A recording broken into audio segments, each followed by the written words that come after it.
Pernahkah Anda terfikir bagaimana sejarah berulang dalam dunia politik? Seolah-olah skandal demi skandal muncul pada masa yang tepat, membawa pesan yang tidak dijangka kepada kerajaan yang sedang memegang tampuk kuasa. Persoalan ini kembali menjadi bualan hangat apabila Parti Warisan membangkitkan isu skandal cari gali mineral yang didakwa melibatkan beberapa pemimpin negeri Sabah. Warisan percaya isu ini boleh memberi kesan besar sehingga menggugat kedudukan Gabungan Rakyat Sabah GRS dalam pilihan raya negeri yang dijangka tidak lama lagi. Apakah sejarah akan berulang seperti kejatuhan Barisan Nasional BN pada tahun 2018 akibat skandal 1MDB? Salam sejahtera kepada para sahabat penonton semua. Bertemu kita sekali lagi dalam channel The Screen Media. Hari ini kami bawakan satu berita yang dipetik daripada Malaysia Kini bertajuk Warisan Skandal Rasuah Sabah bakal jatuhkan GRS macam 1MDB. Berita diterbitkan pada 28 September 2025.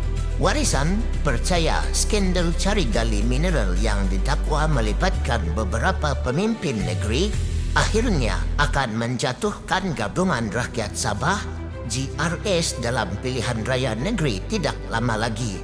Berucap pada mesyuarat warisan kinabatangan semalam, Ketua Penerangan parti itu, Muhammad Aziz Jaman, mengimbas kembali skandal 1MDB yang membelenggu BN menjelang PRU 2018 dan menyumbang kepada kejatuhan parti itu buat kali pertama.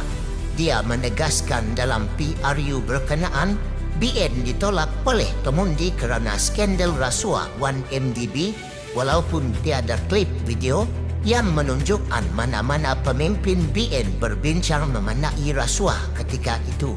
Apabila kes 1MDB berlaku, adakah kita melihat sebarang klip video yang menunjukkan separuh daripada Kabinet Malaysia membincangkan rasuah seperti yang telah tular di Sabah?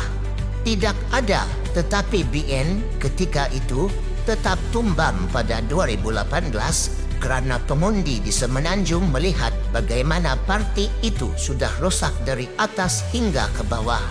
Itulah sebabnya rakyat di Semenanjung menolak UMNO dan BN pada 2018, kata Aziz dalam klip video ucapannya yang dilihat oleh Malaysia Kini.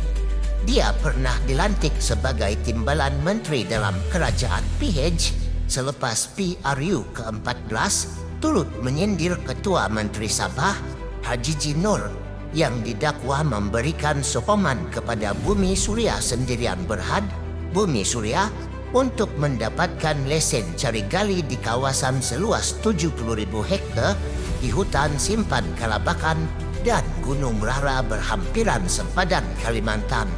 Bumi Suria ialah sebuah syarikat yang dikaitkan dengan bekas pembantu Perdana Menteri Farhash Wafa Salvador Rizal Mubarak.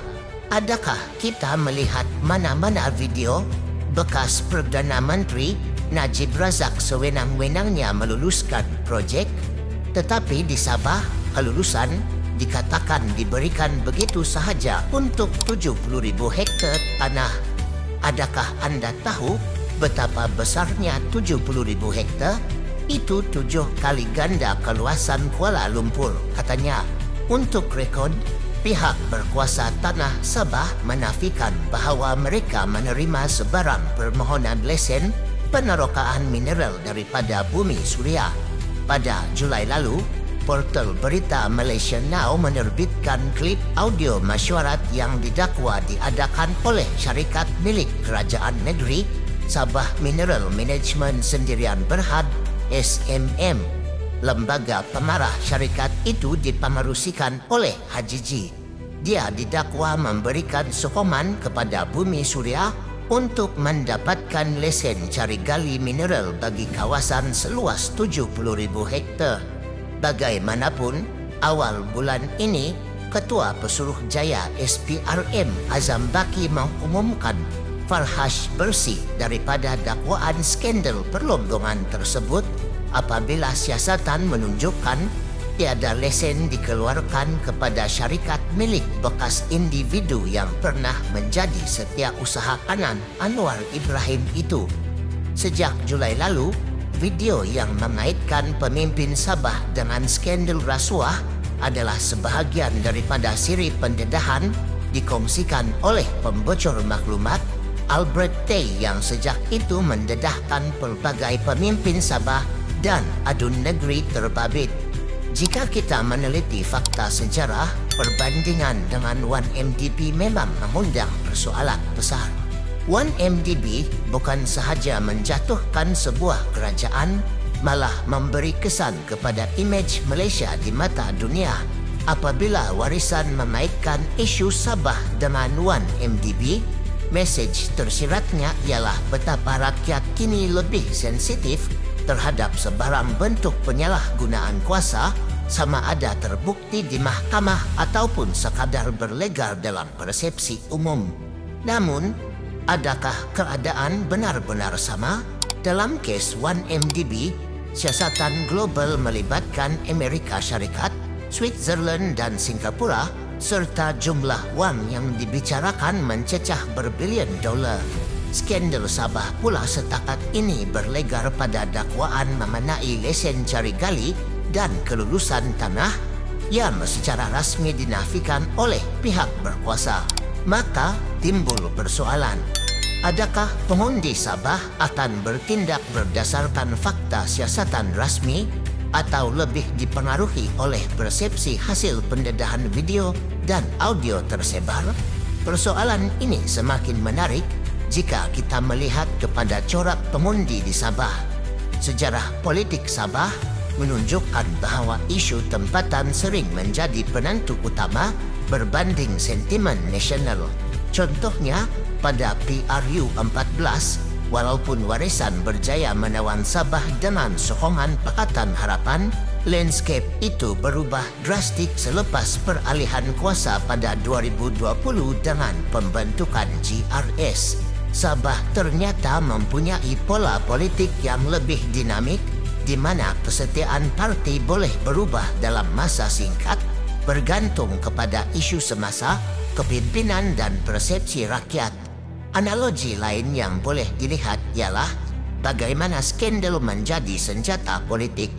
Sejarah moden membuktikan bahawa sesuatu isu, walaupun tidak disabitkan secara undang-undang, boleh mengubah mood rakyat.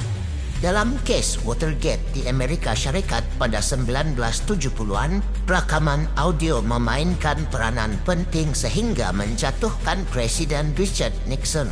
Dalam dunia digital hari ini, penyebaran klip audio dan video lebih pantas, lebih mudah dipercayai oleh rakyat walaupun belum disahkan sepenuhnya.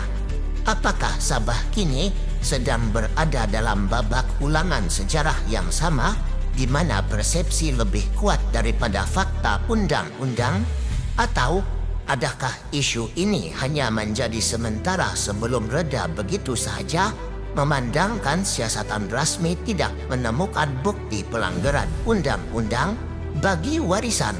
Membangkitkan isu ini jelas sebahagian daripada strategi politik, terutama menjelang pilihan raya negeri yang kian hampir.